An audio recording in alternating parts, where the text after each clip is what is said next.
অনেকে এটা বুঝতেই পারে না, আমার কন্যার হক, আমার বোনের হক, আমার ফুফুর হক, এটা যে কত বড় একটা প্রাপ্য তাদের, আমার উপর কত বড় দায়িত্ব, এটা আমরা বুঝতেই পারি না। এই জন্য কন্যাদের হক দেই না, বোনের হক দেই না, ফুফুর হক দেই না,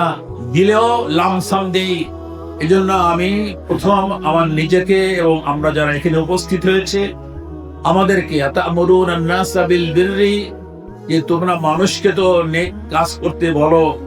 আর নিজেকে ভুলে থাকো। আমরা যেন এই পর্যায়ে না যাই,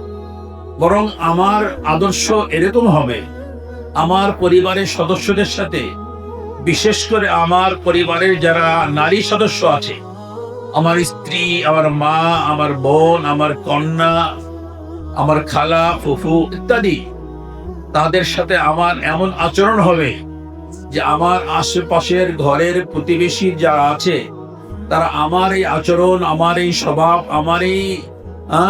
ঘরোয়া জীবন দেখে